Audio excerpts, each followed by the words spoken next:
భారీ అంచనాల నడుమ ప్రేక్షకుల ముందుకు వచ్చిన పెద్ద మూవీ మంచి సక్సెస్ నే సొంతం చేసుకుందండి.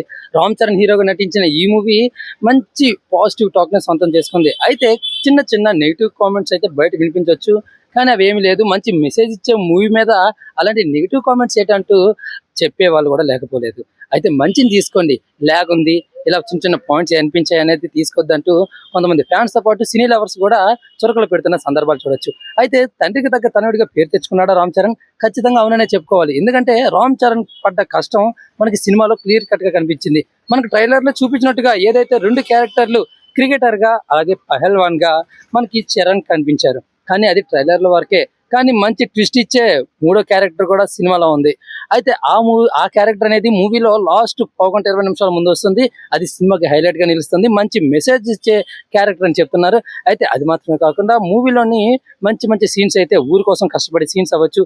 అదే విధంగా ప్రతి మనిషి కూడా తనకంటూ ఒక స్పెషల్ గా గుర్తింపు అనేది రావడం కోసమే శ్రమిస్తూ ఉంటాడు.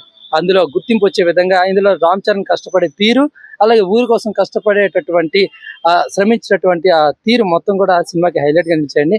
ఏదేమైనా కూడా మూవీకి చరణ్ ప్లస్ అదే విధంగా కొన్ని కొన్ని క్యారెక్టర్లు హైలైట్ గా నిలిచాయి.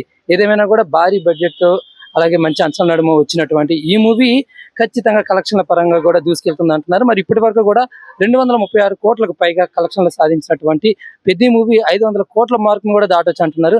మరి అది అవుతుందా లేదా అన్నది వేచి చూడాల్సిందే. ఈ ఆదివారం కూడా కలిసి వచ్చే అవుతుంది అంటున్నారు.